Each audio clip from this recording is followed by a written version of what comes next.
ॐ शुक्लां भरधरं विष्णुं शशिवर्णं चतुर्भुजं प्रसन्नवदनं ध्यायेत् सर्वविघ्नोपशान्तये।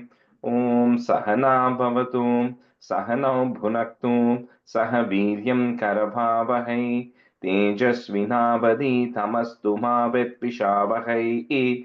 ॐ शान्तिः शान्तिः शान्तिः। अगजानन पद्मार्कं गजाननमहर्निशम् अनेकदन्तं भक्तानाम् एकदन्तमुपास्महे। श्रीमहागणपतये नमः। गुरवे सर्वलोकानां विषजे भवरोगिणां निधये सर्वविद्यानां श्रीदक्षिणामूर्तये नमः। अस्मद्गुरुचरणारविन्दाभ्यां नमः। वसुदेवसुतं देवं कंसचाणूरमर्दनं देवकी परमानन्दं कृष्णं वन्दे जगद्गुरुम्। ज्ञानानन्दमयं देवं निर्मलस्फटिकाकृतिम् आधारं सर्वविद्यानां श्रीहयग्रीवमुपास्महे। श्रीहयग्रीवमूर्तये नमः। सरस्वति नमस्तुभ्यं वरदे कामरूपिणि विद्यारम्भं करिष्यामि सिद्धिर्भवतु मे सदा। श्रीमहासरस्वत्यै नमः। उमाकोमलहस्ताब्जसम्भावितललाटकम् हिरण्यकुण्डलं वन्दे कुमारं पुष्करस्रजं। வெற்றிவேல் முருகனுக்கு ஹரஹரோஹரா. லோகவீரியம் மகாபூஜ்யம் சர்வரக்ஷாகரம் விபும் பார்வதி ஹிருதயானந்தம் சாஸ்தாரம் பிரணமாம்யகம். சுவாமியே சரணமையப்பா. வாகர்த்தாவிவ சம்பிருக்தௌ வாகர்த்த பிரதிபத்தயே जगदः पितरौ वन्दे पार्वती परमेश्वरौ। श्रीपार्वती परमेश्वराभ्यां नमः। कोमलं पूजयन् वेणुं श्यामलोऽयं कुमारकः वेदवेद्यं परब्रह्मा तस्मै श्रीगुरवे नमः। अस्मद्गुरुचरणारविन्दाभ्यां नमः। श्रीकृष्ण गोविन्द हरे मुरारे श्रीनाथ नारायण वासुदेव। श्रीकृष्ण गोविन्द हरे मुरारे श्रीनाथ नारायण वासुदेव। श्रीकृष्ण गोविन्द हरे मुरारे श्रीनाथ नारायण वासुदेव।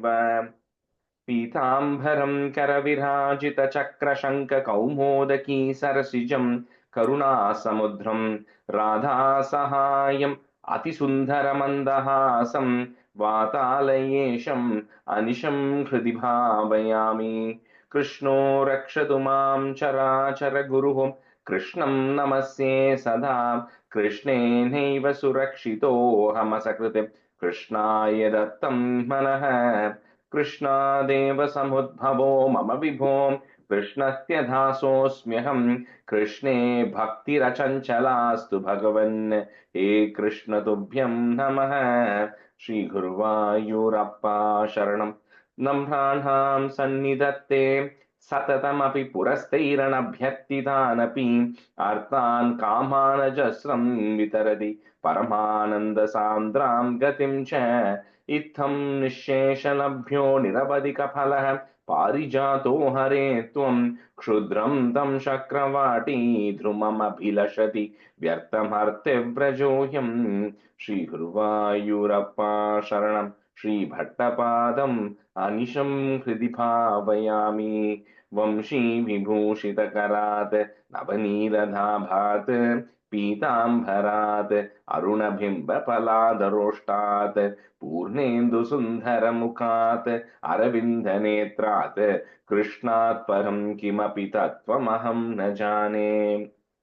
കൈരണ്ടും കൂപ്പി ഞാൻ വീണ്ടുമീറക്കുന്നു നീരജലോചന നിന്നോടായി. ഏതീനു മഞ്ഞനെ കുമ്പീരേണ്ട തോറും പ്രീതിയിൽ നീ എന്നെ പാലിക്കെന്നായി. കൃഷ്ണ ഹരേ ജയ കൃഷ്ണ ഹരേ ജയ കൃഷ്ണ ഹരേ ജയ കൃഷ്ണ ഹരേ. Good morning, everyone. So we'll do a review of 15 today. Let me see who all is on. Nalini is not on. Okay, since we have, looks like half people I wanted are not on. Anyway, whoever two wants to do 15, who wants to do 15? Jyoti, ninga pandrela. Can you do? Jyoti ji. Okay. I can do. Chandran, Jyoti Chandran. Good. Madhu, you want to do half? You can do half. Sure.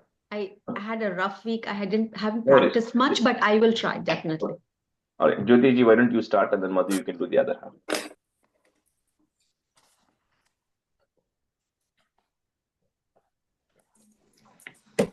दशकं 15 कपिलोपदेशम् मदिरिह गुणसक्ता बन्धकृत्तेषु सक्ता तु अमृतकृतु परुन्धे भक्तियोगस्तु सक्तिं महदनुगमलभ्या भक्तिरेवात्र साध्या कपिलतनुरिति त्वं देवहूत्येन कादेहि प्रकृतिमहदहङ्काराश्च मात्राश्च भूतानि अभिहृतविदशाक्षी पौरुष पञ्चविंशः इति विदितविभागो मुच्यते सौ प्रकृत्या कपिलतनुरिति त्वं देवहूत्येन गादेहि प्रकृतिगणगुणौखैः नाज्यते पुरुषोऽयं यदि तु सजति तस्यां तद्गुणास्तं भजेरन् मदनुभजन तत्त्वालोचनैः साप्यपेयात् कपिलतनुरिति त्वं देवहूत्येन गादेहि विमलमतिरुपात्तैः आसनाद्यैर्मतङ्गं गरुडसमधिरूढं दिव्यभूषायुधाङ्गं रुचितुलिततमालं शीलयेतानुवेलं कपिलतनुरिति त्वं देवहूत्येन गादेहि मम गुणगणलीला कण्णनैः कीर्तनाद्यैः मयि सुरसरिदोख प्रख्यचित्तानुवृत्तिः भवति परमभक्तिः साहि मृत्योर्विजेत्री कपिलतनुरिति त्वं देवहूत्येन गादेहि अहह बहुलहिंसा सञ्चितार्थै ओके सर अहह बहुलहिंसा सञ्चितार्थैः कुटुम्बं प्रतिदिनमनुपुष्णान् स्त्रीजितो बाललाली विशते हि गृहसक्तो यथा. Am I in the right tune? A little bit, but it's okay. Yeah, keep going. No, it's Vishatihi Grihasakto Yatanam Maya Bhaktah. विशतिः गृहसक्तो यातनामय्य भक्तः कपिलतनुरिति त्वं देवहूत्यै न्यगादीः युवति जठरखिन्नो जातबोधोऽप्यकाण्डे प्रसवगलितबोधः पीडयोल्लङ्घ्य बाल्यं पुनरपि पत मोह्यत्येव तारुण्यकाले कपिलतनुरिति त्वं देवहूत्यै निगादीः पितृसुरगणयाजी धार्मिको यगृहस्थः स च निपतति काले दक्षिणाधोपगामी मयि निहितमकामं कर्म तु दक्पथार्थं कपिलतनुरिति त्वं देवहूत्यै न्यगादीः इति सुविदितवेद्यां देवहि देवहूतिं कृतनुतिमनुगृह्य त्वं गतो योगिसङ्गैः विमलमतिरथासौ भक्तियोगेन मुक्ता त्वमपि जनहितार्थं वर्तसे प्रागुदीच्यां परम किमु बहुक्त्या त्वत्पदाम्भोजभक्तिं सकलभयविनेत्रीं सर्वकामोपनेत्रीं वदसि खलु दृढत्वं तद्विधूयामयान्मे गुरुपवनपुरेश त्वय्युपाधत्स्व भक्तिं. Shri Krishnaya Parabrahmane Namaha. The third line, third word, the dridham, there is a im there. Okay, I didn't hear that, but just make sure that you have that. Thank you. All right.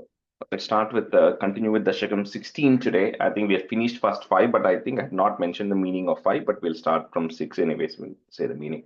First up, Lalita Rajagopalan, you can be a student, and Preeti, you can be a student. First off. stanza 6.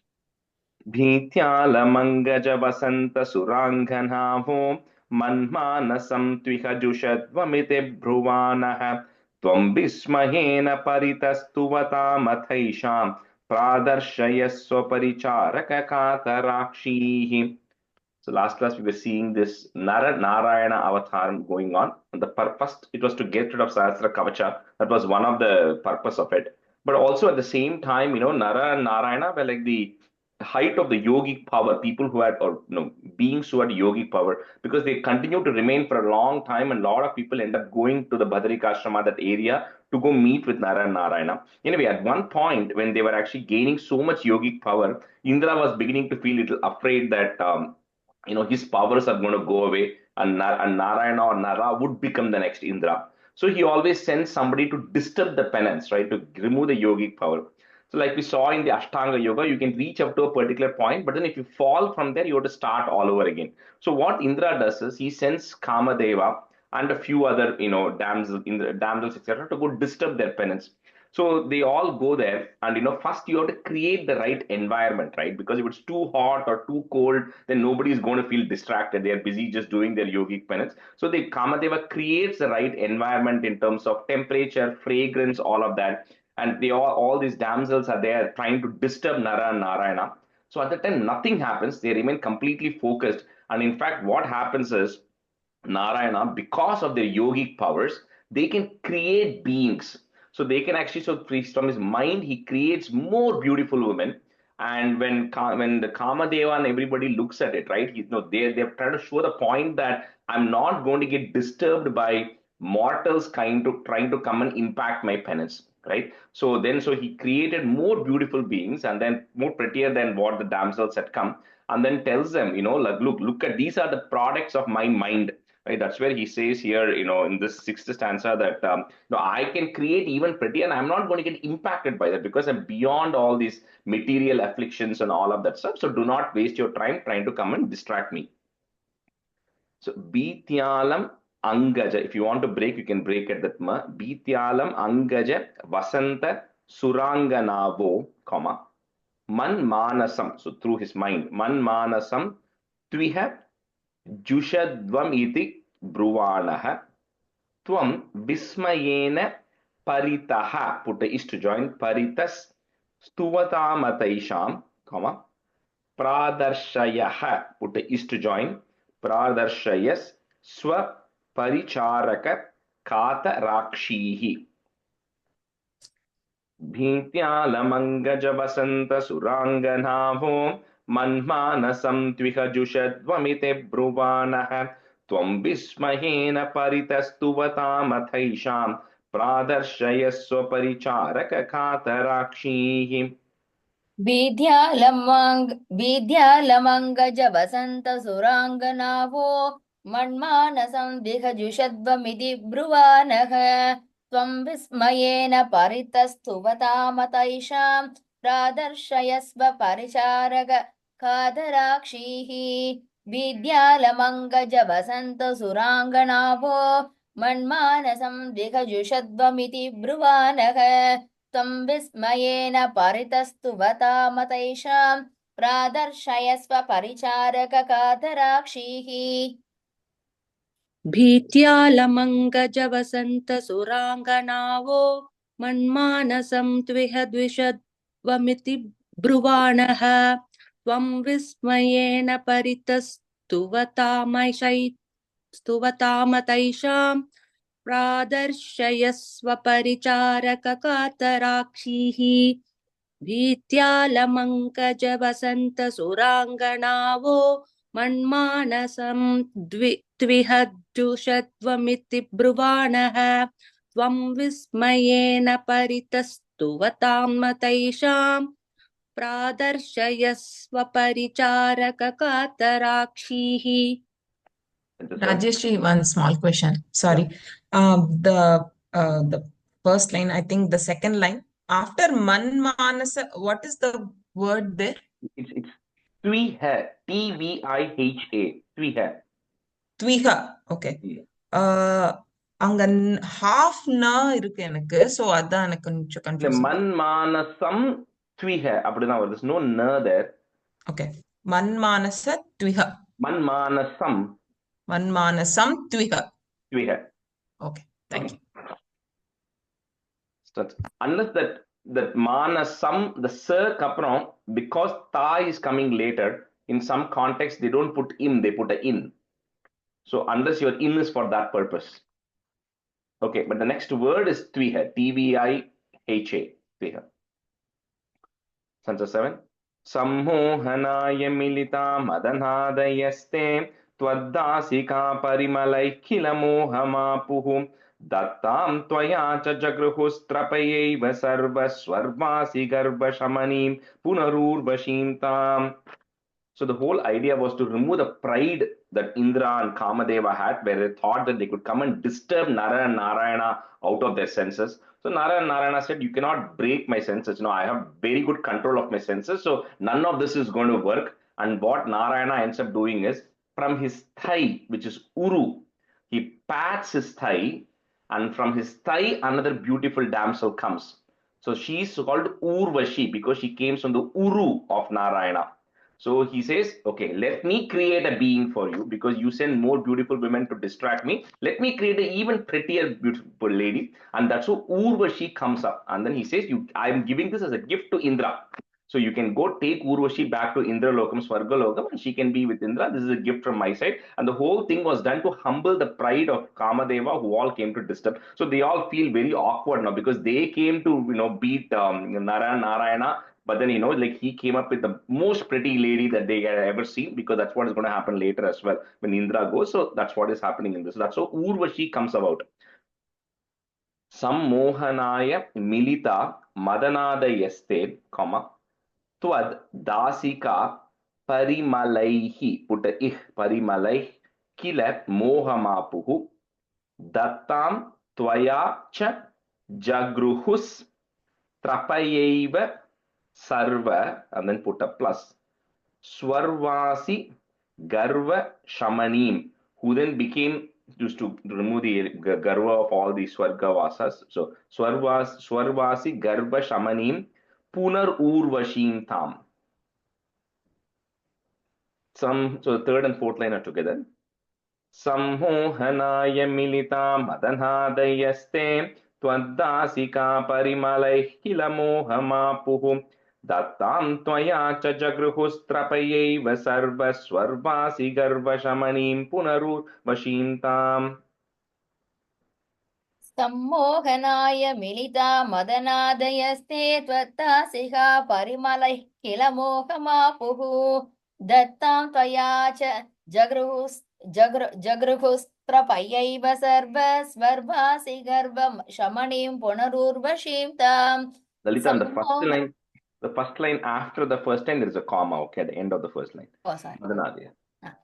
सम्मोहनाय मिलिता मदनादयस्ते दत्तासिका परिमलैः मोहमापुः दत्तां त्वया च जगृहुस्त्र पयैव सर्व स्वर्वासि गर्व शमनीं पुनरुर्वशीं ताम्. सम्मोहनाय मिलिता मदनादयस्ते वत्तासिका परिमलैः किल मोहमापुः दत्तां त्वया च जगृहुतस्त्रपयैव सर्वस्वर्वासि गर्वशमनीं पुनरुर्वशीं ताम्. Third line, second middle word, jagruhus. Jagruhus. Okay. Yeah. Jagruhus. सम्मोहनाय मिलिता मदनादयस्ते त्वत्तासिका परिमलैः किल मोहमापुः दत्तां त्वया च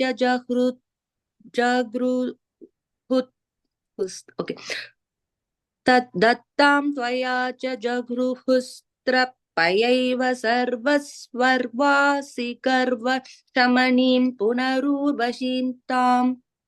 That's 8. दृष्ट्वोर्वशीं तव कथां च निशम्य शक्रः पर्याकुलो जनिभवन्महिमाववर्षात् एवं प्रशान्तरमणीयतरावतारात् त्वत्तोऽधिको वरद कृष्णतनुस्त्वमेव. So Drishtva Urvashi. So when Urvashi, when Kamadeva really takes Urvashi to Indra Loka, so Indra is even more stunned to hear about what happened, about the power that Narayana had, about the control of the senses and the yogic power, that he's also feeling ashamed of what actually happened. So Indra, once in a while, he has a battle with all. So later on with Rishabha Yogishwara, with all the incarnations, right? There's always some conflict that happens with Indra. Anyway, so here he feels very humbled, and then he's also amazed at your power. And then Bhattaripat says that this Narayanayana avataram of yours is such a nice and calm, gentle avataram, only comparable to your Krishna avataram. So he says Krishna avataram is of course top, and Narayanayana avataram, a lot of people don't know about it, but it's a very nice, gentler avataram, only second to Krishna avataram. Drishtvor Vashim Tava Katham Cha Nishamya Shakraha, Paryakulo Jani Bhavan Mahimava Marshat. It's one word. Evam Prashanta Ramaniya Taravatarat. So that word you cannot break it, but first put a it at the end of the line, and I'll tell you what the middle word there is. So put a it at the end of the line, comma. So you have to remember the word Ramaniya Avataram. Those are the two words. Okay, so that's what it's getting mixed there. So Ramaniya Taravatarat, comma. Next line, you will have two it or two ta that will go away. You become Tvatto Diko Varada Krishna Tanus Twameva. Drishtmor Vashim Tava Katham Cha Nishamya Shakraha Paryakulo Jani Bhavan Mahima Vamarshat Evam Prashanta Ramaniya Taravatarat Tvatto Diko Varada Krishna Tanus Twameva. दृष्ट्वोर्वशीं तव कथां च निशम्य शक्रः पर्याकुलो जनि भवन् महिमावमर्शात् एवं प्रशान्तरमणीयतरावतारात् त्वत्तोदिको वरद कृष्णधनुस्त्वमेव दृष्ट्वोर्वशीं तव कथां च निशम्य शक्रः पर्याकुलो जनि भवन् महिमावमर्शात् एवं प्रशान्तरमणीयतरावतारात् त्वत्तोदिगो वरद कृष्णधनुस्त्वमेव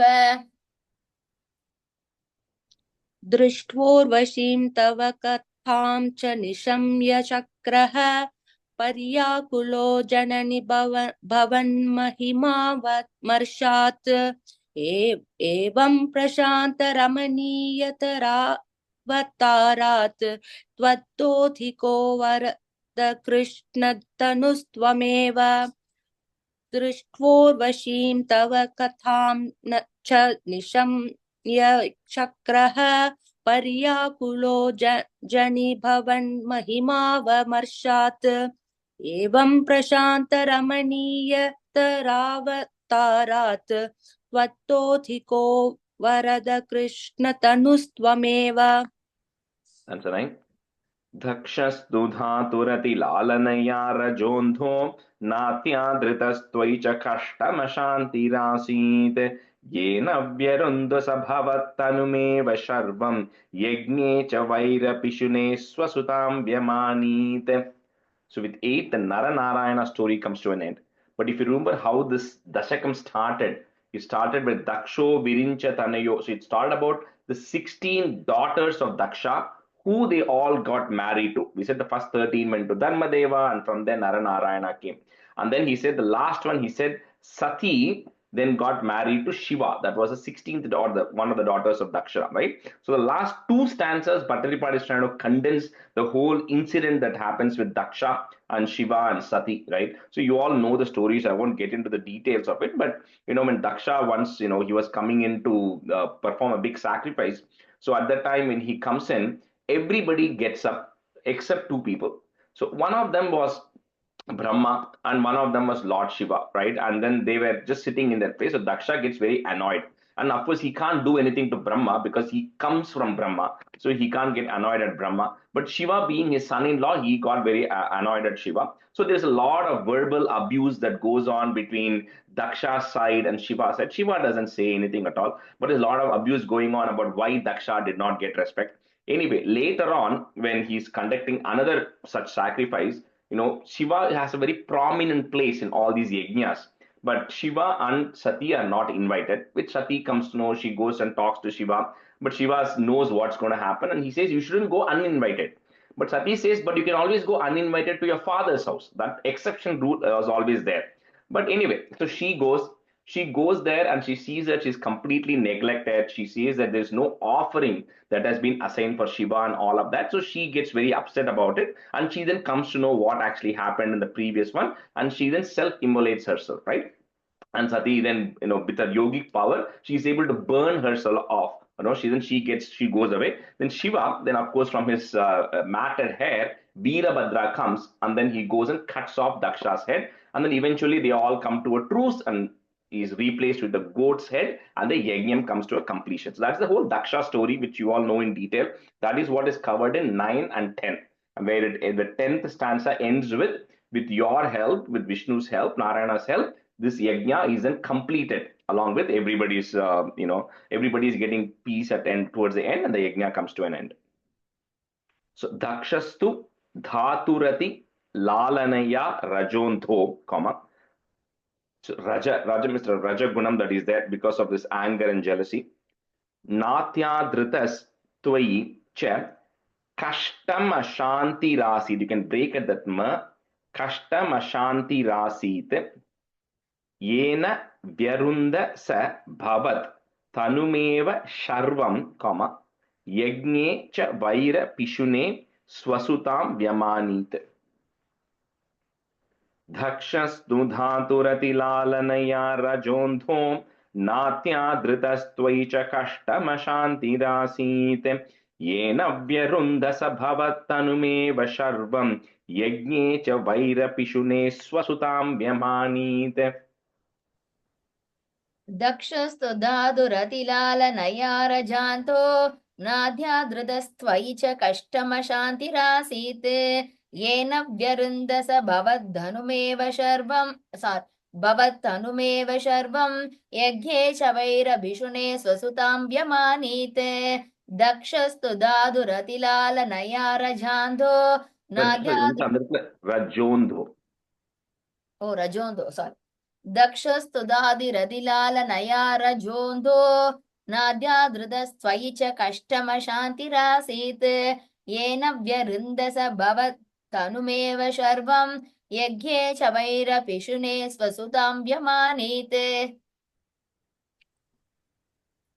Dakshastu Dhaturatilalanaya Rajontho Nadyatrutastvayi cha Kashtamashantirasит Yena Vyarundha Sabhavattanumeva Sharvam Yagne cha Vaira Pishune Swasutam Vyamanit. Dakshastu Dhaturatilalanaya Rajontho Natyadritastvai cha Kashtamashantirasит Yena Vyarundhasa Bhavattanumeva Sharvam Yagne cha Vaira Pishune Swasutam Vyamanit. Krudheshamarditamakas satukritta shirsho deva prasaditah radatalabdha jivah tvatpurita kratuvarah punarapashantim satvam prashantikara pahumarutpuresha. So with you, O Guruvarapa, the one who restores peace and calm in everything else, you please eradicate all my ailments and everything. Krudhesha mardita Makha, put a is to join, Makas. Sa tu kritta shirsho, comma, Deva prasadita haradata labdha jivaha. Tvat purita kratuvaraha, put a F to join, Kratuvara punarapa shantim, comma, Sa tvam prashantikara pahi marutpuresha. Krudheshamarditamakas satukritta shirsho Deva prasaditah radatalabdha jivah Tvatpurita kratuvarah punarapashantim Satvam prashantikara pahi marutpuresha. कृद्धेशमर्तितमकः स तु कृत्त शीर्षो देवप्रसादित हरातत लब्धजीवः त्वत्पूरितक्रतुवर पुनरापशान्तिं सत्वं प्रशान्तिकर पाहि मरुत्पुरेश मर्दितमकः स तु कृत्त शीर्षो देवप्रसादित हरातत लब्धजीवः तत्पूरितक्रतुवर पुनरापशान्तिं सत्वं प्रशान्तिकर पाहि मरुत्पुरेश. That is the first word, first line, அது மட்டும் kru, okay, sound, that one is kruddesha. Because later on in that line, the kru is coming, so you have to just separate that out. Kruddesha. Oh, Kriddesh. Okay. First Kriddesh. kruddesha, next kritta. Oh, okay. क्रुद्धेशमर्दितमकः सदुकृत्त शीर्षो देवप्रसादितहरादथ लब्धजीवः त्वत्पूरितक्रतुवरः पुनरापशान्तिं सत्वं प्रशान्तिकर पाहि मरुत्पुरेश क्रुद्धेशमर्दितमखः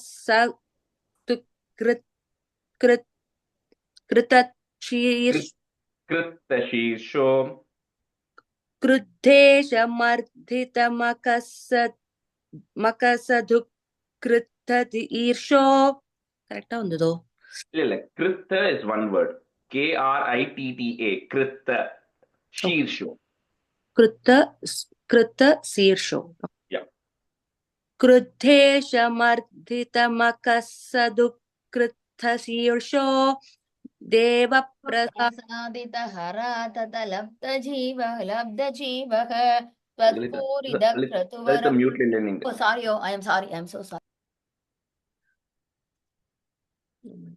क्रुद्धेशमर्दितमकसदुकृत्तशीर्षो देवप्रसादितहराधथलब्धजीवः त्वत्पूरितक्रतुवरः पुनरापशान्तिं सत्वं प्रशान्तिकर पाहि मरुत्पुरेश. Krishnaya Parabrahmane Namaha. We'll move on to Dashakam 17, very beautiful Dashakam. Dhruva Charita Varnanam.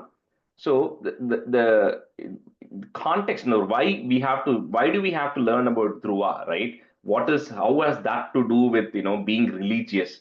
So the point is, even in Bhagavatam, every question that is getting asked, the question is always asked and said, tell me about it only if it is in the context of Krishna. Right? Otherwise, I don't want to hear. That's what all the sages say. Because the sages who are already realized, almost on the path of realization, they do thousands and years of penances. They don't want to waste their time talking about things which are not relevant. So they're always, when they're asking somebody a question, they say, talk to me about it, but tell me only if it is going to increase my bhakti. Tell me only if it is in the context of Krishna. Else we don't want to hear, right? So certain things like Dhruva Charitram, it's one of the greatest of devotees of the Lord. So first of all, it talks to you about, it is in connection. Dhruva, you cannot talk about Dhruva without talking about his devotion to Narayana, right? So that means Narayana is automatically coming into it. So that is number one. And two, some of these Manus who are there, like this Uttanapa, the Swayambhuva Manu and everything, are also partial incarnations of the Lord. When it talks about all the avatharams of the Lord, like we saw Nara and Narayana, similarly, the Manus are also partial incarnations. So anybody who is in that dynasty is also connected with the Lord also. So there's also a little bit of that connection. But the more important aspect here is beings like Dhruva, Arjuna, they all do not exist without connection with Krishna or Narayana being there, right? So that's why all of these are important chapters, just to get you kind of a context of why it is even there, right? So stanza 1. Uttanpad नृपतेर्मनुनन्दनस्य जाया बभूव सुरुचिर्नितरामभीष्टा अन्यासु नीतिरिति भर्तुरनादृता सा त्वामेव नित्यमगतिः शरणं गताभूत्.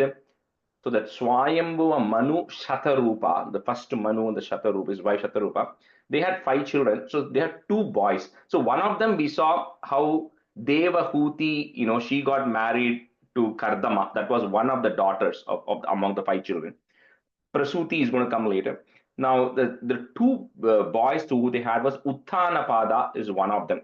So that Uttanapada story is what is going to come. Priyavrata is the second boy. His dynasty is going to come a little later. So this Uttanapada, who is the son of Swayambhuva Manu, he had two wives. One was Suniti, one was Surichi.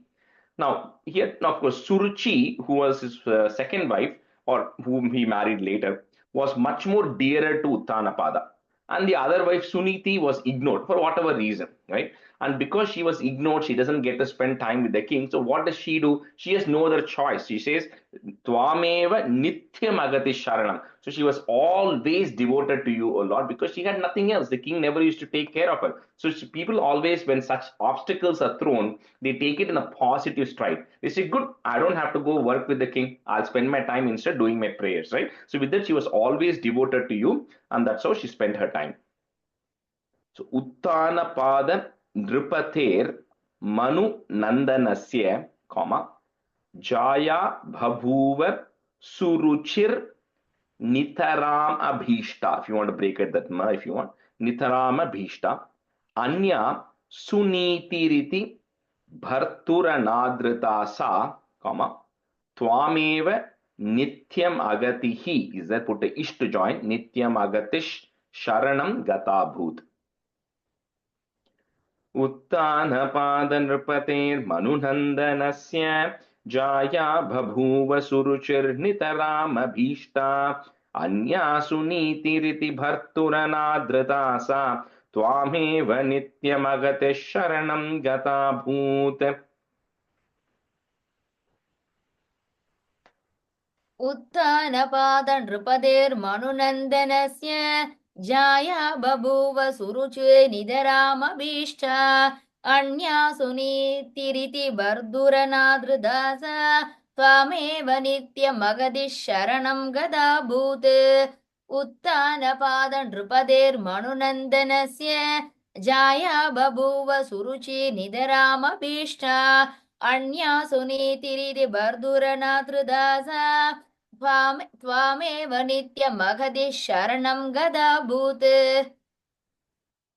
उत्तानपादनृपतेर् मनुनन्दनस्य जाया बभूव सुरुचिर्नितरामभीष्टा अन्यासु नीतिरिति भर्तुरनादृथा सा त्वामेव नित्यमगतिश्चरणं गता भूत् उत्तानपादनृपतेर्मनुनन्दनस्य जाया बभूव सुरुचिर्नितरामभीष्टा अन्यासु नीतिरिति भर्तुरनाधृता सा त्वामेव नित्यमगतिश्चरणं गता भूत्. That's it. Anke Pitos Suruchiputrakam tam Drishtva Dhruva Kila Suniti Suto Dhirokshyen Achikshipe Kila Shishus Sutaram Suruchya Dusantyaja Khalu Bhavat Vimukair Asuya. So these two wives, Sunichi and Surichi. So Suruchi, who, the king Uttanapada loved a lot, she had a son called Uttama. And Suniti, who he doesn't like, had a son called Dhruva. So this Dhruva, his previous birth, it's not there in this, but I'm just telling you a different context. In his previous birth, right, he was a very, devoted Brahmin, etc. He used to meditate on Vishnu a lot. And he had a friend who was actually, was a king's son or a king. So somehow he had all these, he was getting attached to it, right? So in his next birth, he gets born as a son of a king. That's the reason why Dhruva is born in this, but he's a very devoted soul anyways. So one day, King Uttanapada was patting his Uttama, the son, was sitting on his lap, the king's lap, and he was patting the son. So at that time, Dhruva also felt the same because it's also his father. So he rushes to sit on the king's lap, but the king is not too welcoming of him. Right? He doesn't tell him, okay, come and sit. He doesn't say anything. Uttanapada doesn't generally comment on these things. He doesn't say anything. However, the queen Suruchi, whose son Uttama is sitting there, she then tells Dhruva, saying that Dhruva, you know what, you do not have right to sit on the throne or on the lap of your father, right? You are son of the king, I agree. But somehow she says, you haven't taken birth in my womb. So to be able to get access to the king and to be able to eventually sit on the throne of the king, you need to have been born from my womb, which you did not. So he says, whatever you do, you can try whatever means you want. It is going to be a failure. But she says one very nice thing to Dhruva. She says, what I recommend, because you are so desperately want to sit on your father's lap and to get the throne, she says, you go pray to Narayana, right? You go pray to Narayana and then you ask for a boon. And she says, the boon you ask is, the next Janmam, you're born in my womb. Because if you are born in my womb, then you'll have access to the throne, right? That's what she says. But there's a very beautiful message she tells Dhruva here. She says, at least you go pray, right? So she is Dhruva's first guru, even though she scolded him and she's like scorning him and then not giving him what he wants. She's actually directing him where he's supposed to be going unintentionally. So that's what she tells. She says, you go pray and then ask for a boon that you're born to me. So Anke Pituhu, is Pitus, Suruchi Putrakam Uttamam Tam. You can break it easily there. Putrakam Uttamam Tam. Drishtva Dhruvaha, put a ich sound. Dhruva Kila Suniti Sutodi Rokshyen. One word. Achikshipe Kila Shishuhu. That Visarga is there. Put a is to join. Shishus Sutaram Suruchya, comma. Dussantyaja Khalu Bhavat Vimukaira Suya. Anke Pitus Suruchi Putrakam Tam Drishtva Dhruva Kila Suniti Suto Dhirokshyen Achikshipe Kila Shishus Sutaram Suruchya Dussantyaja Khalu Bhavat Vimukaira Suya. अंगे बिदु सुरुचि पुत्रगमुत्तमं तं दृष्ट्वा ध्रुवः किल सुनीति सुतोतिरोक्ष्यन् आचक्षिबे किल शिशु सुतरां सुरुच्या दुस्सन्ध्यजा खलु भवद् विमुखैरसूया अंगे बिदु सुरुचि पुत्रगमुत्तमं तं दृष्ट्वा ध्रुवः किल सुनीति सुतोतिरोक्ष्यन् आचक्षिबे किल शिशु सुतरां चुरुच्या दुस्सन्ध्यजा खलु भवद् विमुखैरसूया. अंगे पितुः सुरुचिपुत्रकमुत्तमं तं दृष्ट्वा ध्रुवः किल सुनीतिसुरोधिरोक्ष्यन् आचिक्षिपे किल शिशुः सुतरां सुरुच्या दुस्सन्त्यजा खलु भवद् विमुखैरसूया. अंगे पितुः सुरुचिपुत्रकमुत्तमं तं दृष्ट्वा ध्रुवः किल सुनीतिसुतोधिरोक्ष्यन् आचिक्षिपे किल शिशुः सुतरां सुरुच्या दुस्सन्त्यजा खलु भवद् विमुखैरसूया. त्वन्मोहिते पितरि पश्यति दारवश्ये दूरं दुरुक्ति निहतः सगतो निजाम्बां सापि स्वकर्मगति सन्तरणाय पुंसां त्वत्पादमेव शरणं शिशवे शशंस. Dhruva is like 5 years old. So 5-year-old child, whatever they want, candy or ice cream, whatever you say no, then immediately they get very upset. So Dhruva is also getting upset. And he looks up to his father because his mother, one of his stepmother, is saying no. So he looks at his father. His father, Uttanapada, doesn't say anything at all. He's just remaining quiet because he doesn't know what to say now. So Dhruva then immediately rushes to his mother. And he rushes to his mother, Suniti, and says, he's very upset and he's very angry as well. However angry a small child can be. And then Suniti doesn't understand. So all the other people tell, this is what is happening. Dhruva went and sat, and then Suruchi did this. Uttanapada didn't say anything. So Suniti says, listen, whatever you are getting in this world is because of swakarma. It's only because of your karma. It's not like I or Suruchi or your father is determining what is happening, right? We are just a medium for it. Whatever is happening is because of your karma. So if you are not going to be getting the throne this Janmam, that is because that's in your karma, right? That you didn't deserve to get it anyways. She says, forget about helping you. She says, I myself am less than a maid servant in your father's kingdom. So you coming to me is going to be of no help because I myself cannot help, right? Because even I am not being cared at all. But she says, but Suruchi said something perfectly correct. She says, you have to go worship Narayana because there's no other means. So because I cannot help, your father cannot help, and you yourself cannot help yourself. So the only option is you go and pray. She says there's nothing wrong with it, right? And she says your father, Uttanapada, his father, Swayambhuva Manu, and his father, Brahma, all have got what they have gotten only through meditation. So you are no different. So she says you should also go and pray. There's no other option out for you. That's the advice Suniti is also telling Dhruva. Twan mohite pitari pashyati daravashye, comma, duram durukti nihataha, put is nihatas sa gato nijambham, sapi swa karma gati santharanaya pumsam, comma, tvat padameva sharanam shishave shashamsa. त्वन्मोहिते पितरि पश्यति धारवश्ये दूरं दुरुक्ति निहतः सगतो निजाम्भां सापि स्वकर्मगति सन्तरणाय पुंसां त्वत्पादमेव शरणं शिशवे शशंस. त्वन्मोहिते पितरि पश्यति दारवश्ये दूरं दुरुक्ति निहतः सगतो निजाम्बां सापि स्वकर्म गति सन्दरणाय पुंसां त्वत्पादमेव शरणं शिशवे शशंस.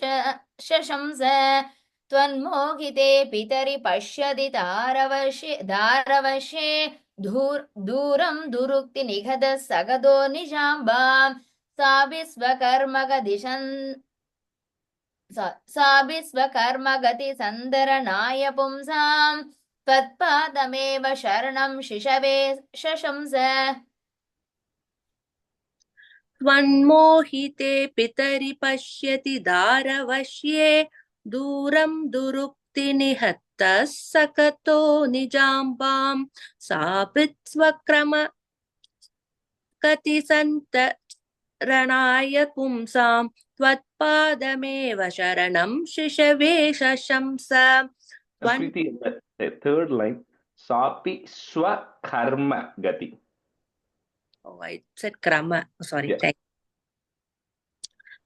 त्वन्मोहिते पितरि पश्यति दारवश्ये दूरं दुरुक्ति निहतः सकतो निजाम्बां सापि स्वकर्म गति सन्तरणाय पुंसां त्वत्पादमेव शरणं शिशवे शशंस. We'll switch halfway here. Shubha, Hari, are you on today? Yes. Okay, you and Harini can be switching. Stanza 4. Akarnyasopi bhavadarchana nishchitatma mani niretya nagarat kila panchavarshaha sandrishta narada nivedita mantra margaha tvamara radha tapasama dukhananante. She's only 5 years. 5-year child anyway doesn't know much. So if your mother says, go do this, go do namaskaram, you'll get what you want, the child will do namaskaram and then run away and be focused on other things.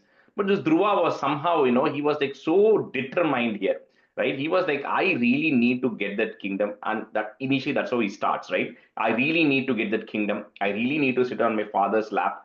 And, how come I don't have the right? So he's very upset about it. And then both his mothers are saying, you go worship Narayana. So he's like, you know what? That's what I'm going to do. So at 5 years, he's so determined, he then leaves home. He leaves home and then he starts walking. He has no idea. Like, a lot of these kids, they show the reels, they walk and then they come back, right? Dhruva also has no idea where he's supposed to go, what he's supposed to do. So he just starts walking. But not everybody is Dhruva. So when Narada realizes Dhruva's potential, because Narada Muni knows who Dhruva is going to be in the future. So he says somebody has to come and guide Dhruva. Otherwise, this boy is just going to keep wandering, right? So Narada first comes and then he first tries to send him back. He says, you know what, you Kshatriyas are like, you have your blood just boils, right? When somebody says something, you cannot take an insult. He says, that's okay. It's at the end of the day, your other mother, your father. Why are you getting so upset? You're leaving all your riches and everything and you're walking on the streets and you're trying to go to the forest. What are you going to do? And then he tells to Dhruva says, no. I want to get the biggest kingdom on earth. That is my goal, right? I should be the biggest of kings and that's my goal here. So Narada says, that's fine. People meditate for thousands of years and they still do not get a darshan of the Lord. and they have to struggle in the forest. So they have to get their mind and senses under control. He says, what will you do? So Dhruva gives a beautiful answer. Dhruva says, I'm 5 years old. I don't understand any of this. So I'm ignorant, he says. So for me, only if you know how hard it is to get something, you put a constraint on yourself saying, oh my God, I have to do so many things, not possible. He says, I'm an ignorant 5-year-old child. I don't even know how hard something is, right? So he says, I'm just going to give it a try. He says, if you can help me, you help me, else I'm on my way. So then Narada sees Dhruva is so determined on this. So Narada then teaches him 2 things. He tells him the form of the Lord to meditate on, because Dhruva doesn't even know that. And when you're hearing something from a great sage like Narada, it sticks in your heart, right? So Narada describes what form of the Lord you should meditate on. The one with Chaturbhujam, this color, this is how his eyes are, this is how his hands are. It describes the form of the Lord, which settles in Dhruva's heart. And then he teaches Dhruva the mantra. Om Namo Bhagavate Vasudeva. He says, you go just chant this mantra, you meditate on the form of the Lord, and you go to the banks of Yamuna, you go to Madhuvana. Madhuvana is Vrindavan area. He says, you go there and you meditate. That's what Narada says, and Narada leaves.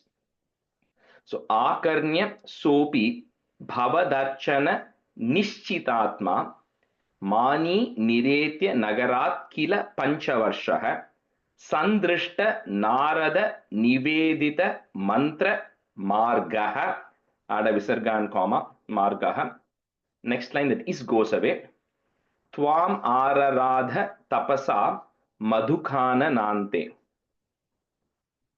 Akarnyasopi bhavadarchana nishchitatma mani niretya nagarat kila panchavarshaha sandrishta narada nivedita mantra margaha tvamararadha tapasa madhukhana nante.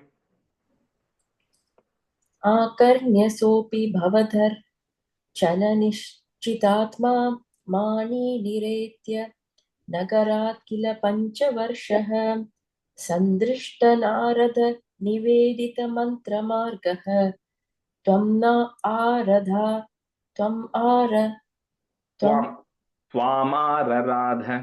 त्वामारराध तपसा मधुकाननन्ते आकर्ण्यसोऽपि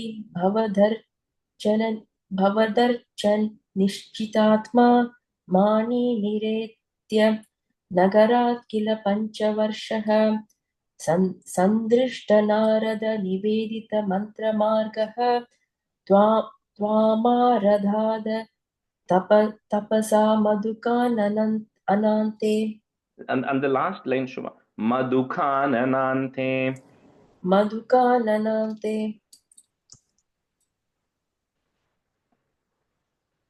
आकर्ण्यसोऽपि भवदर्चननिश्चितात्मा मानी निरेत्य नगरात् किल पञ्चवर्षः सन्दृष्टनारदनिवेदितमन्त्रमार्गः त्वामारराध तपसा मधुकाननान्ते आकर्ण्यसोऽपि भवदर्चननिश्चितात्मा मानी निरेत्य नगरात् किल पञ्चवर्षः सन्दृष्टनारदनिवेदितमन्त्रमार्गः त्वामारराध तपसा मधुकाननान्ते. 5. ताते विषण्ण हृदये नगरीं गतेन श्रीनारदेन परिसान्त्वितचित्तवृत्तौ बालस्त्वदर्पितमनः क्रमवर्धितेन निन्ये कठोर तपसा किल पंचमासान. The next Narada goes to meet Uttanapada, Dhruva's father. Uttanapada says, you know what, I made a big blunder. You know, my poor son Dhruva came to me. I wanted to sit on my lap. I ignored him. And now he's got upset. He's left the house, right? So he says, we are going to be sending these search teams to go get Dhruva back. Narada says, that's exactly why I have come here. Please don't go disrupt him, right? He is in a good place, because what will happen is Narada is worried that Uttanapada will now go bring Dhruva back, right? Because that cannot happen. Dhruva is going to become the greatest of devotees, right? So you cannot go disturb that, right? So Narada goes to Uttanapada, don't do anything. You know, Dhruva is going to become a big king in the future. He's going to become one of the greatest of devotees. He's gone to tapas. Do not go disturb him, right? He'll be fine. So with that, Narada makes sure Uttanapada doesn't disrupt it. Then Dhruva then ends up going to the forest, and we'll cover that more in the 6th stanza, how he does his tapas. But here it just says, 5 months, he does kathora tapas. He does very intense penance he is doing for 5 months. And we'll see how that scales in the 6th stanza. Tate Vishanna Hridaye Nagarim Gatena, put a plus, Sri Naradena Parisantuvita Chitta Vrittau Balas Twadarpita Manaha, put a if to join, Manah Krama Varditena, comma, Ninye Kathora Tapasa Kila Panchamasan. Tate Vishanna Hridaye Nagarim Gatena Srinaradena Parisantvita Chitta Vrittau Balastvadarpita Manah Kramavardhitena Ninye Kathora Tapasa Kila Panchamasan. ताते विषण्ण हृदये नगरीं गतेन श्रीनारदेन परिसान्त्वितचित्तवृत्तौ भालस्त्वदर्पितमनास्क्रमवर्तितेन निन्ये कठोरतपसः किल पञ्चमासान् ताते विषण्ण हृदये नगरीं गतेन श्रीनारदेन परिशान्त्वितचित्तवृत्तौ बालस्त्वदर्पितमनास्क्रमवर्दितेन निन्ये कठोरतपसा किल पञ्चमासान् ताते विषण्य हृदये नगरीं गतेन श्रीनारदेन परिसान्त्वितचित्तवृत्तौ बालस्त्वदर्पितमनः क्रमवर्धितेन निन्ये कठोरतपसा किल पञ्चमासान् ताते विषण्य हृदये नगरीं गतेन श्रीनारदेन परिसान्वितचित्तवृत्तौ बालस्त्वदर्पितमनः क्रमवर्तितेन निन्ये कठोरतपसा किल पञ्चमासान्. And then the first line, second word, I'm hearing an extra ya sound.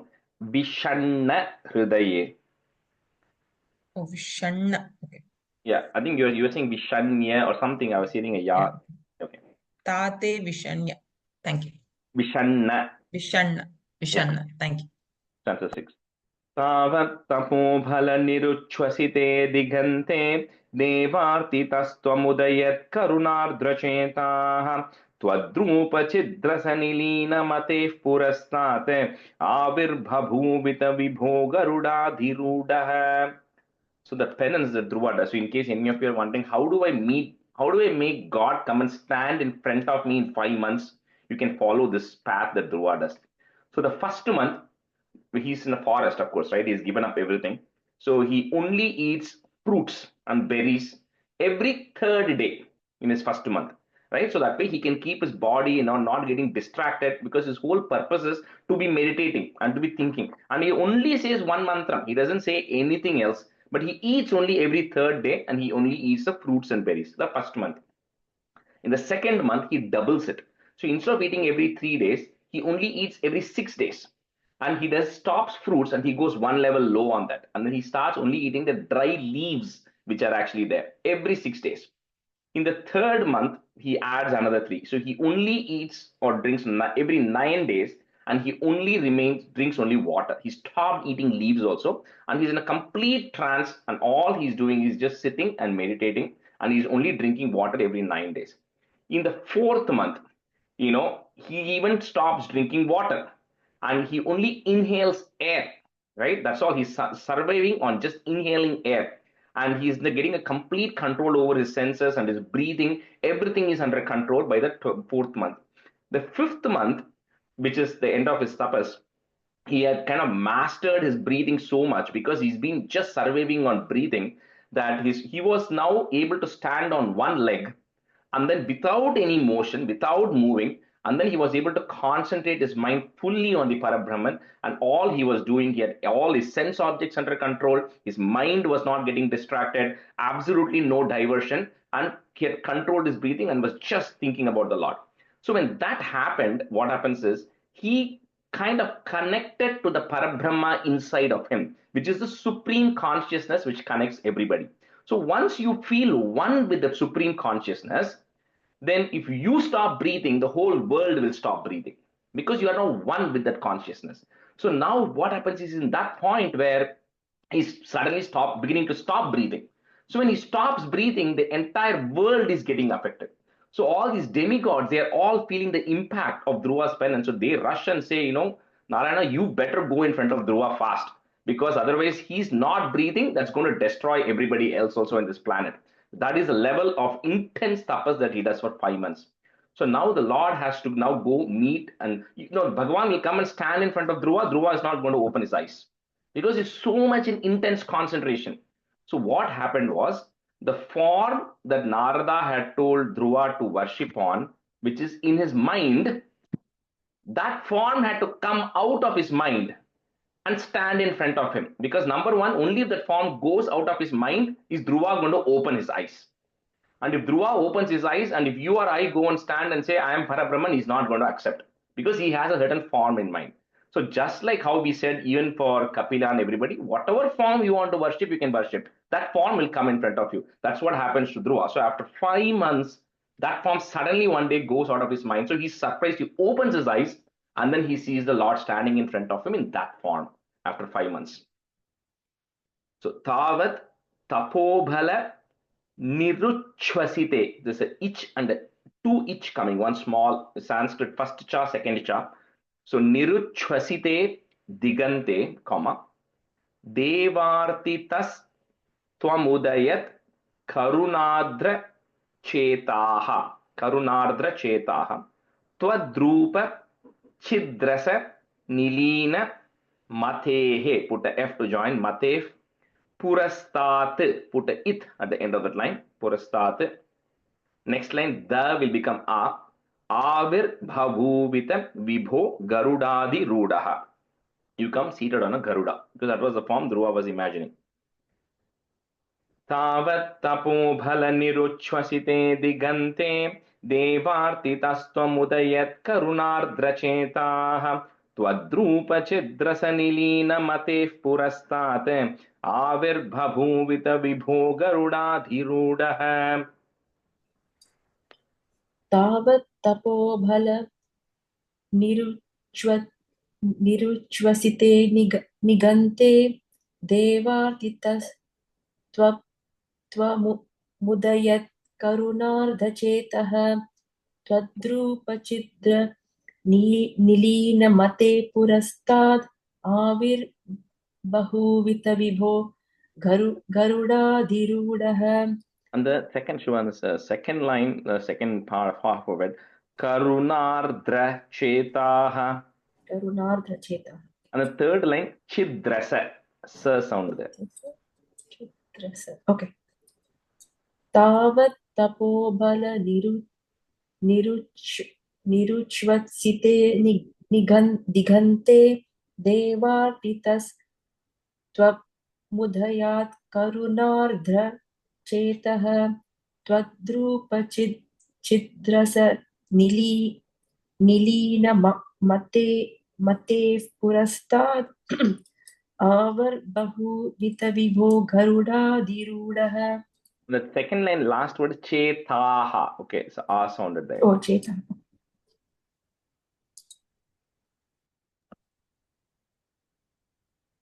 Tavat tapobala niruchvasite digante devartitastvamudayat karunardrachetaha twadrupachidrasanilinamateh purastat आविर्बभूवित विभो गरुडाधिरूढः तावत् तपोबल निरुच्वसिते दिगन्ते देवार्तितस्त्वमुदयत् करुणार्द्रचेताः त्वद्रूपचिद्रसनिलीनमतेः समुद्रस निलीनमतेः पुरस्तात् आविर्बभूवित विभो गरुडाधिरूढः त्वद्धर्षण प्रमद भारतरङ्गितं तं दृग्भ्यां निमग्नमिव रूपरसायने ते तुष्टूषमानमवगम्य कपोलदेशे संस्पृष्टवानसिदरेण तथाधरेण. So when Dhruva saw the Lord in front of him, of course, he doesn't know what to do, because it's like the feeling was just he was in a state of bliss. He doesn't know what to do, so he just prostrates and he wants to go and hug and he wants to go say something. He wants to offer some stuti or something, but he's a 5-year-old boy. He doesn't know anything. He only knows that one mantra, right? So he doesn't know what to do. So as he's trying to speak, but he's not able to speak, the Lord, of course, understands what is going on. So he takes his conch and then touches on Dhruva's cheeks, right? So we'll see what happens as a result of that. But here just dot touches it and blesses Dhruva right now. Tvadarshana pramada bhara tarangitam tam, comma, dribhyam nimagnamiva rupa rasayanete. He's just absorbing the form of the Lord, which was very nectar to his eyes.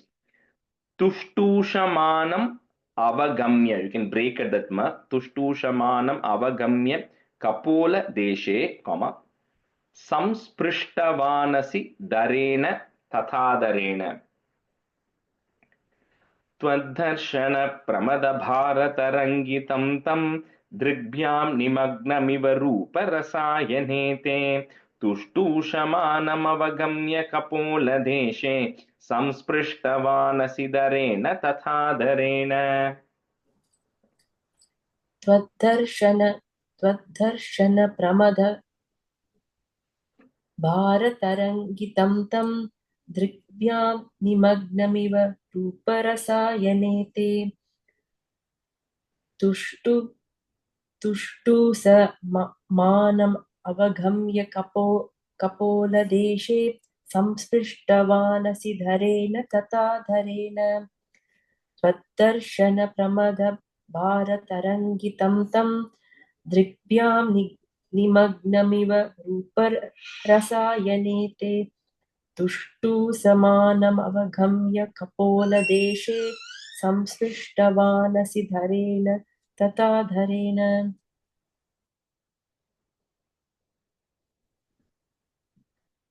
त्वद्दर्शन प्रमद भारतरङ्गितं तं दृग्भ्यां निमग्नमिव रूपरसायने ते तुष्टूषमाणमवगम्य कपोलदेशे संस्पृष्टवानसिधरेण तथाधरेण. त्वद्दर्शन प्रमद भारतरङ्गितं तं दृग्भ्यां निमग्नमिव रूपरसायने ते तुष्टूषमानमवगम्य कपोलदेशे संस्पृष्टवानसिधरेण तथाधरेण. That's right. तावद् विबोध विमलं प्रणुवन्तमेनं आभाषतास्त्वमवगम्य तदीय भावं राज्यं चिरं समनुभूय भजस्व भूयः सर्वोत्तरं ध्रुवपदं विनिवृत्तिहीनम्. So because the Lord took his conch, which is the Vedas itself, and touched on Dhruva's cheeks, so suddenly Dhruva got all the knowledge that he needed to have in this world. And then he was able to do a very good stuti, which is not there in Narayaneeyam, it's there in Bhagavatam. There's a Dhruva stuti to the Lord, thanking him and praising him. And once in all these instances, majority of the times is once somebody sees Bhagavan, they don't want anything else. So even Dhruva is like, I wanted to be the greatest of kings. I wanted to go sit on my father's lap. He says, all of those are so insignificant right now. He says, I don't want to sit on my father's lap anymore. I don't even want any of the kingdoms anymore. Right? He's like, I just want to come with you, right? But that's not what your destiny is, right? He says, you are born to be the greatest of the rulers. So he says, forget being the kingdom of the earth. You're going to get the pole star around which all the solar systems orbit, because the pole star's position is fixed. It does not move. While the entire galaxy moves, the pole star doesn't move. Its position is always fixed. Everything revolves around the pole star. She says you will become that is called Dhruva Lokam. You will become the owner of the pole star. That's the region you're going to rule over, right? And then eventually you will get there. So in this birth for you right now, once your father retires and he goes to the forest, you will take over the kingdom and all of that stuff. You will continue to be my devotee, and eventually at the end of this, you will then take over the pole star. So you no longer have the cycle of birth and death. You're completely liberated, right? So that's why Dhruva's this birth was just to get liberated, essentially, right? So that's why it's all these things, and so many stories are going to come, right? And for Bhagavatam, there are so many. When even Kunti and everybody says, anytime you get a problem, if you sit down and worry about why is God giving me this problem, then you're in the wrong direction. Then you're definitely going in the wrong direction. If Dhruva had just sat saying, why is it that my step brother is getting to sit on my father's lap? Why does he get the throne? I don't. This is so unfair, right? And he sits, he'll be whining for the rest of his life. But he doesn't, right? And then he goes praise. And that's what all these people, that's the Narada story. There's a huge story around Narada, which is what happens to Narada also. And in Kunti, there's a great stuti once where she says, when Krishna is departing eventually from all the war getting over, she says, Krishna, I noticed one thing. Every time you have come is when we had a problem. When the wax palace was getting burned, you came. When the Durvasa Muni came to eat the leftover food, you came to help. When Mahabharata war, we were struggling, you came to help us. Every single time I've had a problem, that's when you have come. You have not come to visit me as an aunt any other time, right? So she does a great Suti where she says, my request to you is keep giving me problems. Because the more problems you give me, I think about you, and I think about you, you then come to meet me. Otherwise, you never come, Krishna. Right? That's a great Kunti Stuti. But anyway, here Dhruva also same thing, right? He says you will eventually get liberated. So Tavad Vibhoda Vimalam Pranuvantamenam. Put a im at the end of that line. Pranuvantamenam. Next line, the Ma Bhasha becomes Abhasha. Abhasha Tas Tvam Avagamya Tadiya Bhavam Rajyam Chiram Samanubhuya Bhajasva Bhuyaha, comma Sarvottaram Dhruva Padam Vini Vrittihinam. Sarvottaram, Sarva Uttaram, the topmost of everything. Tavad Vibhoda Vimalam Pranuvantamenam Abhashatastvam Avagamya Tadiya Bhavam Rajyam Chiram Samanubhuya Bhajasva Bhuyaha Sarvottaram Dhruva Padam Vini Vrittihinam. तावत् विबोधविमलं प्रणुवन्तमेनम् आभाषतत् हास्त्वम् आभाषतास्त्वम् अवगम्य तदीय भावं राज्यं चिरं समनुभूय भजस्व भूयः सर्वोत्तरं ध्रुवपदं विनिवृत्तिहीनम् तावत् विबोधविमलं प्रणुवन्तमेनम् आभाषतस्त्वम् अवगम्य तदीयभावं राज्यं चिरं समनुभूय भजस्व भूयः सर्वोत्तरं ध्रुवपदं विनिवृत्तिहीनम्.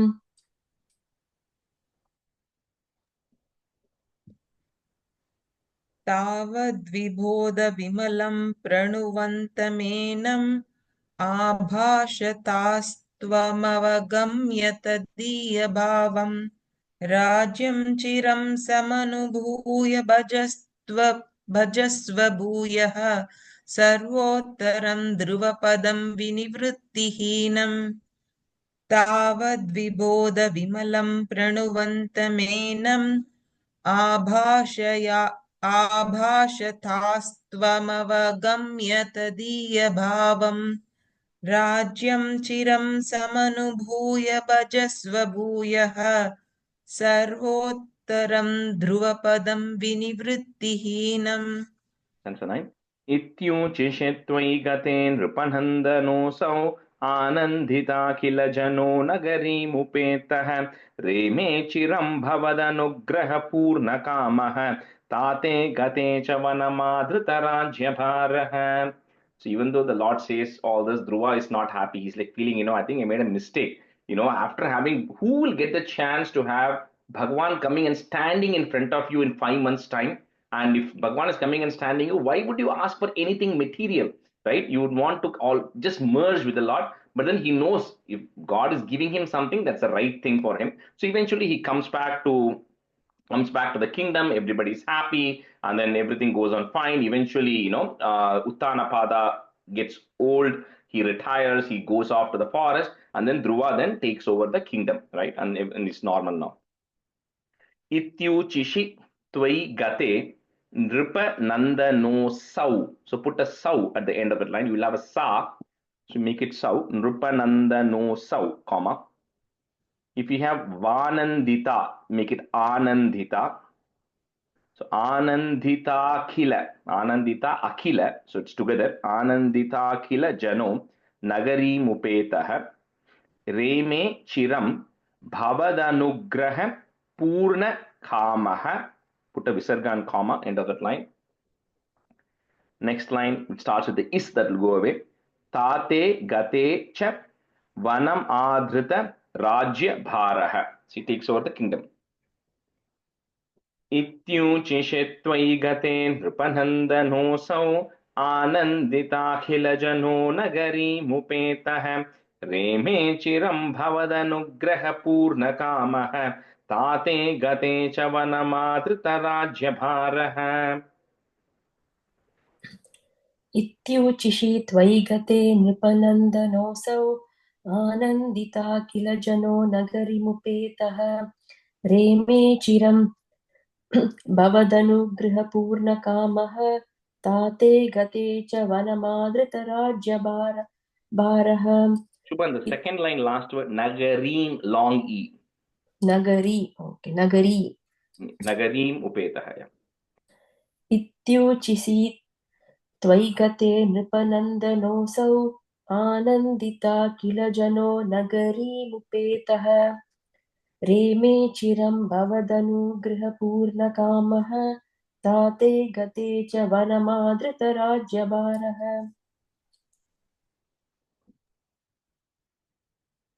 इत्युचिषि त्वयि गते नृपनन्दनोऽसौ आनन्दिताखिलजनो नगरीमुपेतः रेमे चिरं भवदनुग्रहपूर्णकामः ताते गते च वनमादृतराज्यभारः.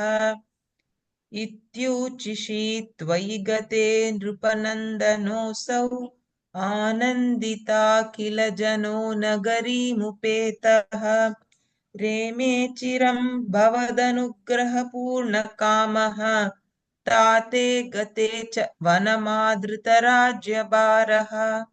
Uncertain. यक्षेन देव निहते पुनरुत्तमेऽस्मिन् यक्षैः स युद्धनिरतो विरतो मनुक्त्या शान्त्या प्रसन्नहृदया धनदादुपेतात् त्वद्भक्तिमेव सुदृढाम् अवृणोत् महात्मा. So just one small story. Later on, they all become big. Dhruva is ruling over the kingdom. So his brother Uttama, who doesn't get married or anything, he once goes on a hunting, and then he's actually killed by a powerful yaksha who actually comes and kills him. So, and his mother Suruchi also follows him, and she also dies. So Dhruva then, goes to battle with that yaksha, and when he's about to get rid of that yaksha, then Kubera then comes, and Manu, they all come and tell, and no, don't do anything. Don't get into this battle. Let that yaksha go, which Dhruva then lets him go. So Kubera says, you ask for whatever boon you want. So Dhruva says, I don't need any more boon. I already have the greatest of boons. So all I need is Sudridhon Abrunon Mahatma. I just want to continue to be devoted to the Lord with firm devotion. He says, that's all I need. And then the Kubera then blesses him with that. So Yakshena Deva Nihate Punaruttamesmin, comma, Yakshaihi, put the is to join, Yakshais sa Yuddha Nirato Virato Manuktya Shantya Prasanna Hridayad Dhanadad Upe. I'll break this again, but Dhanadad Upetat. First put the it at the end of that line, comma. So if you want to break that long word, Prasanna hridayad dhanadad upetat, comma. The next time if you have two its, one of them will go away. Tvat bhaktimeva sudridham avrunon mahatma. You can break at that ma. Sudridham avrunon mahatma. यक्षेन देव निहते पुनरुत्तमेऽस्मिन् यक्षैः स युद्धनिरतो विरतो मनुक्त्या शान्त्या प्रसन्नहृदया धनदादुपेतात् त्वद्भक्तिमेव सुदृढाम् अवृणोन्महात्मा. यक्षेण देव निहते पुनरुत्तमेऽस्मिन् यक्षैः स युद्धनिरतो विरतो मनुक्त्याम् सन्त्या प्रसन्ना हृदया धनदादुपेतात् त्वद्भक्तिमेव सुदृढाम् अवृणोन्महात्मा. Third line, first word, shantya. Shantya. यक्षेण देव निहते पुनरुत्तमेऽस्मिन् यक्षैः स युद्धनिरतो विरतो मनुक्त्या शान्त्या प्रसन्न हृदया धनदात् उपेतात् त्वद्भक्तिमेव सुदृढाम् अवृणो महात्मा.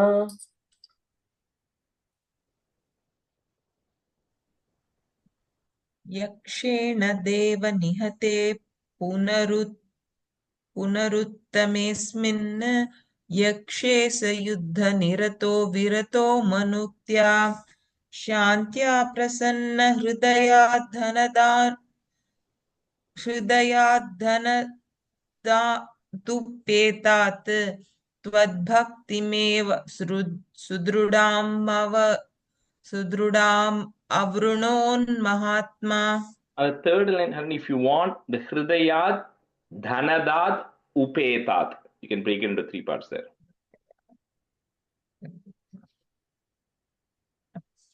यक्षेण देव निहते पुनरुत्तमेऽस्मिन् यक्षैः स युद्धनिरतो विरतो मनुक्त्या शान्त्या प्रसन्ना हृदयाद्धनदादुपेतात् त्वद्भक्तिमेव सुदृढाम् अवृणोन्महात्मा.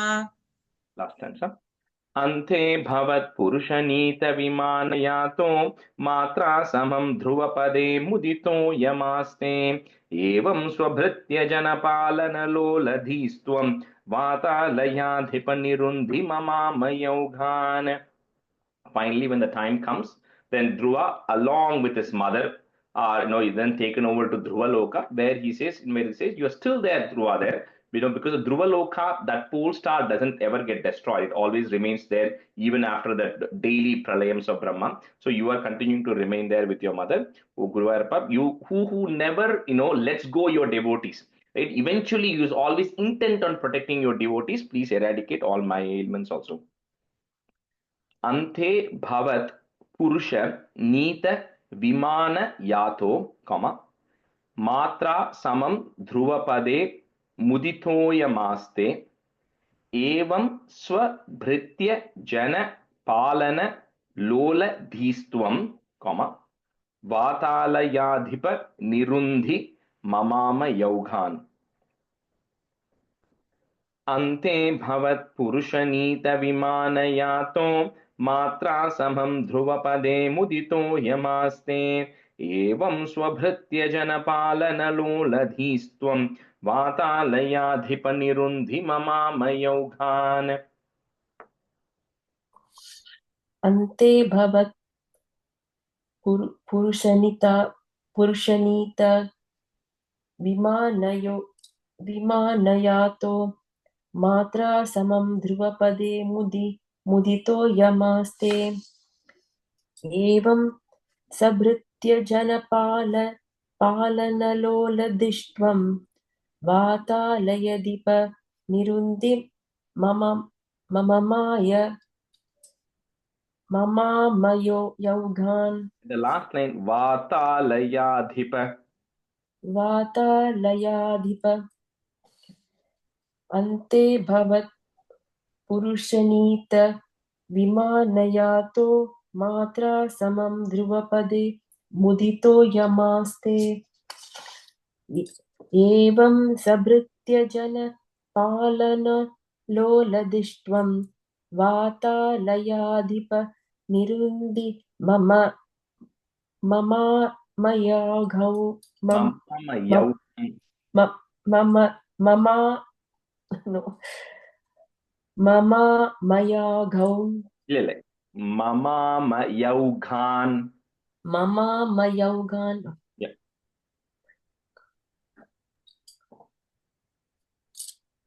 अन्ते भवत्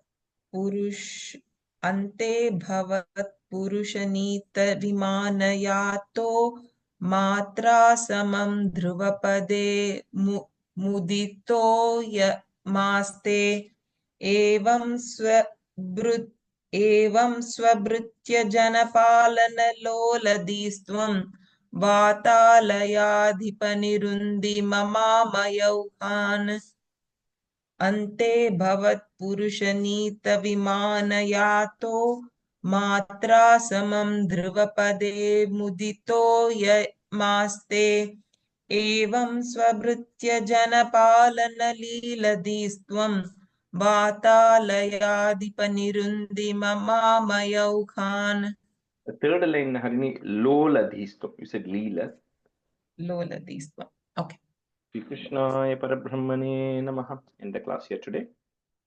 सान्ध्रानन्दावबोधात्मकमनुपमितं कालदेशावधिभ्यां निर्मुक्तं नित्यमुक्तं निगमशतसहस्रेण निर्भास्यमानम् अस्पष्टं दृष्टमात्रे पुनरुर्पुरुषार्थात्मकं ब्रह्मतत्त्वं तत्तावद्भाति साक्षात् गुरुपवनपुरे हन्त भाग्यं जनानां कायेन वाचा मनसेन्द्रियैर्वा बुद्ध्यात्मना वा प्रकृते स्वभावात् करोमि यत् सकलं परस्मै नारायणायेति समर्पयामि.